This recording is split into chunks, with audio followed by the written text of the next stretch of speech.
دا غې دپاره بیا خپل یو ترتیب وضع کړی دی چې کله حرامکاري او بدکاري دي وشي د ده به څه سزای، چې قتل مقاتله وشي د ده به څه سزای، چې ډاکه وکړي د ده به څه سزای، چې غلا وکړي د ده به څه سزای. الله تعالی ته دا سزاګانې خوښې نه دي، بلکې د دې نظام تحفظ کوي د دې سزاګانو د وجې نه. د دې نظام تحفظ په الله تعالی کوي چې انسانان د امن، چین، سکون او د سوکالۍ ژوند په دنیا کې تیر کی. ځکه که د دوی خلاف یو تعزیر نه یو قانون نه او یو آیین او دستور نه نو بیا به خود سره زندگی تیری، بیا به خپل زندگی تیری او چې صحیح په زړه باندې راځي د هغې په مناسبت سره به خپل عمل درآمد کوي. زما عزتمندو دا ټوله دنیا دا به ختمیږي، آسمان به ختمیږي، ځمکه به ختمیږي، دا څاروي او ډنګر او چوپایان به ختمیږي، خو انسان به کلي ته ور نه ختمیږي. د انسان به یو کور نه بل کور ته تشکیل کیږي. وای د پلانی سړي انتقال وشو، انتقال معنا د یو ځای نه بل ځای ته تبدیل کړي شو. په دې کره ارض باندې انسان خپل زندگی تیری او د دې چې څومره بدوباش دی، څومره ژوند دی، د هغې دپاره ځان له د ګرمۍ نه د بچ کېدو انتظام کوي، د یخنۍ نه د بچ کېدو امن او د چین او د سوکالۍ انتظام کوي. نو یوه زمانه دی په دې دنیا کې تیری، یوه زمانه دی انسان د مور په خېټه کې تیره کړې ده. که د مور په خېټه کې ورته چا ویلی وی چې ته داسې یو دنیا ته تلونکی دا ته چې په سونځۍ کې اوسې په یربونو کربونو انسانان به په دومره په هغې کې راځي او ګرځي به او کارخانې به لګېدلي او مشیندري به یو دا به یو دا به نو د انسان به دا منلې نه وه. زما عزتمند ورونو په دې دنیا کې نن د اقوام متحدې د چارټر په مناسبت سره 8 ارب انسانان پاتې کیږي په دې دنیا باندې، او د دې نه زیات لکه مونږ او تاسو د سکول په کتابونو کې ویلي دي لوستین دي پکې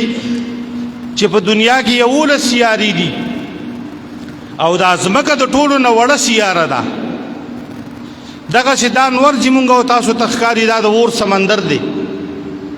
او پارمولنګ مونږ او تاسو ته معلومه ده چې د اکسیجن او د کاربن ډای اکساید نه جوړ دی او الله تورکای کده دین 1% زیات شینو په دې ځمکه باندې بیا جون نه کیږي. دا الله تعالی د دې ډیوټي لګولې ده او دا نور نه دی بلکې دا د اور سمندر دی. کده خپل کار او خپل ډیوټي پریږدي او دې لوګو ډیر راخته شي په دې ځمکه باندې جون نه کیږي د ګرمۍ د لاسه، او کلک په برشي نو بیا به د یخنۍ د لاسه جون نه کیږي. د قیامت په ورځ باندې به بیا خپل ډیوټي پریږدي او د مشرق په ځای باندې به د مغرب نه راوخیږي او د هغې سره به وختونه نه رالنډېږي. څنګه چې اوس ورځ راشي 12 ګنټې پس تیاره راشي او بیا 12 ګنټې پس رڼا راشي او د هغې نظام او د هغې ترتیب دا د نور سره تړلی دی. او مونږ وایو په 5 بجې به نور راخیږي، په 6 بجې به نور پریوځي، د اشراق وخت په دې وخت باندې، ماسپښین کېږي به په دې وخت باندې، مازدیګر کېږي به په دې وخت باندې. دا مونږ د څه شي نه وایو؟ 1500 کاله مخکې شریعت وضاحت کړی لا الشمس ينبغي لها ان تدرك القمر ولا الليل سابق النهار. الله وی ما د دې مدارج مقرر کړی دي چې نور د سپوږمۍ نه سبقت وانه او دا سپوږمۍ د نور نه خپل سبقت وانه. زما عزتمند ورونو نو قیامت ته نږدې او قیامت په ورځ باندې به خپل ډیوټي پریږدي، بیا به دا وخت نه رانغاړلی کېږي. څنګه چې سار دی بیا غرمه ده او بیا ماسپښین دی او مازدیګر دی او ماښام د دې زوال دی نو نور پریوځي. دا نور پریوځي نه، دلته کې ورځ ختم شي نو بل ځای ورځ شروع شي. او دا دنیا مونږ او تاسو د سکول په کتابونو کې ویلي، بل کتاب خو پرېږده په هغې کې مونږ ویلي چې دا ګول ده دا دنیا. نو اوس په امریکا کې په دې وخت سره ښه ډوبه شپه ده، بیا چې کله مونږ ته شپه شي هغه ته به ورځ شي. نو دا د دنیا غ گردش ته الله تعالی په دې باندې چلی دا نظام الله تعالی مقرر کړی دی قیامت ته کله چې قیامت شي دا نظام بخپل ډیوټي پریږدي دا نور به د مشرق په ځای باندې د مغرب نه راوخیږي او دا هغه بیا ورځ نه را لنډیږي او قران حکیم دا هغه 1500 کاله مخکې دا هغه مونږ او تاسو ته تشریح کړی دا قران حکیم کې الله تعالی فرمایي تعرف الملائکه والروح فی یوم کان مقداره 50000 سنه الله وی پتا دا چې ورځ را روانه ده چې دا غورځي مقدار به 50000 کالي 50000 کال ورځ به دا څومره وګدا ورځ به او یو داسې مراغلی چې دا غیب یو غنټه هغه به زر کالي دیګه به مونږ او تاسو الله تعالی ته ټول حساب کتاب وګدو او نور چې کوم دی د به یو میل په مسافت سره را نږدې شي نور براخته شي ځکه نظام به الله تعالی ختمي نور براخته شي ځکه روایتو کې راغلي دي چې څوک په د گیټو څوک په د پندو او څوک په د نامه په خلا په خپل خلو کې ډوبي خوله به خوريږي نه بلکې د سره به راوچتيږي او داسم یو روایت کې راغلي دي چې چاته به د خولي واګي چولې شوی او واګي خلک اسپې ته په خله کې شي یعنی د ددم خولي به چې کم دی دا خوله راغلي دا ولې دا نظام به الله تعالی ختم کی یو بل عالم طرف ته به مونږ او تاسو لاړ شو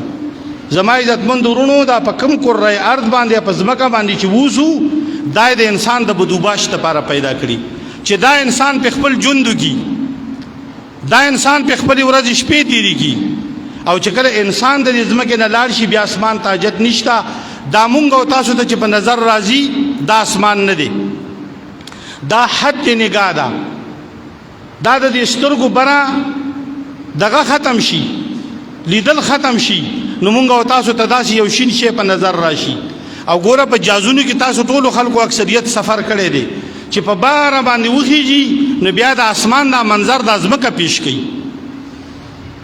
چې جهاز ډیر په بار باندې وخیږي یو خپل مسافت ته ورسی بیا د اسمان په شان د ازمکه ښکاری نو دا ازمکه کما کې چې مونږ او تاسو ووسو دا انسانانو لپاره الله تعالی پیدا کړی دا او د دې انسان بیا یو بل کور ته تشکیل کیږي ځکه الله تعالی وی خلقا من بعد خلق فی ظلمات ثلاث الله وی ته خو ما د دریو تیارونه راويستلی نو یو د مور د خېټه هغه تیار وا یو د یا تیار ده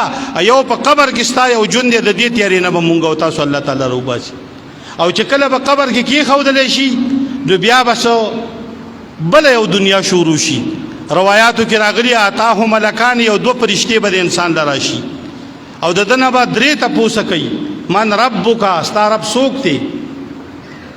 او د رب معنا عالمان صاحبان فرمایي چې دا ډیره زیاته وسیله رب معنا تربیت کون کې اسنه چې تداوی چې زما رب هغه زما پنشنو ته چا پاللی تعالی روزي چا در کولا تعالی روټي چا در کولا نو په دغه بنیاد باندې او قران حکیم شوروم کو په عالم ارواح کې مونږ د الله تعالی سره دا وعده کړی و د مونږ نه فرشتو ته پوسو کړه کوم انسانان چې ناشتي او د قیامت ته ساره پوری چې کوم انسانان راځي دا الله تعالی د آدم علی السلام د شاه مبارک نه زیږولیو دا ټول انسانان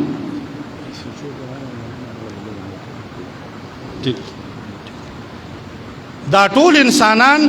دا د آدم علی السلام د شان الله تعالی زیږولیو او دا وعده دی الله تعالی غستی و الستو بربکم ایز استاسو رب نیما دی ټول انسانانو د قیامت ته ساره پوری چې څومره راځي دی ټول ته ولي چې خدای ته زمونږ ربي او بیا ګوره قران حکیم چې شروع کړای د کم ځای د شروع کو الحمدلله رب العالمین آلته بیا د رب خبره وکړه او چې کله په قبر کې کیږي نو بیا به د رب ته پوښ کوي چې من ربک استا رب څوک دی ما دینو کا او ته په کم دین باندې من نبیو کا استا نبی څوک دی او ما تقول فی حق هذا الرجل د پیغمبر علیه الصلاۃ والسلام جوسه مبارک او ته مخامخ شوی ته د هغه سړی په باره کې سوای زما عزت مندورونو دا انسانان چې کوم په دې دنیا کې ووسی دا دنیا به هم ختميږي او د قبر د ژوندۍ وخت به هم ختميږي او دا زمونږ استاد عقیده ده چې دا ټول نظام ختم شي د قبر وخت ختم شي دا غي نه پس په بیا یو بل عالم شروع کیږي دا غې نه پس په بیا یو بل نظام شروع کیږي په دغه بنیاد باندې مونږ او تاسو ته الله تعالی دین را کړی دی که دا ټول سیزونه مونږ او تاسو وایو دا ټول سیزونه مونږ او تاسو را واخلو نو کوم دین چې مونږ او تاسو الله تعالی را کړی دی دا را باندې الله تعالی زبادای نه را باندې چیز زبادای نه را باندې روټۍ زبادای نه را باندې جامې زبادای او نه را باندې پیسې زبادای الله تعالی وی وان تعدوا نعمت الله لا تحصوها کته دا الله تعالی نعمتونه وشماري نو دا الله تعالی نعمتونه بشمیر کې ناراضي دا بشمیر نه کی خو ګوره د ایمان خبره کوي 8 ارب انسانان په دنیا کې ووسی په دې کې مختلف مذاهب دي تقریبا په دې وخت سره د اقوام متحده د چارټر په مناسبت سره په دنیا کې 263 مذهبونه چې کوم ډیره چلیږي آسمانی مذهبونه هم دي پکې لکه عیسایت آسمانی مذهب دی الله تعالی ځکه ختم کو چې عیسایانو بداوی چې بای دای صرف ته عبادت پورې خاص کو د سټیټ او د ریاست پیشوا دی پوپ هغه صرف ته عبادت او د دواګانو پورې خاص دی هغه نور کارونه نه کوي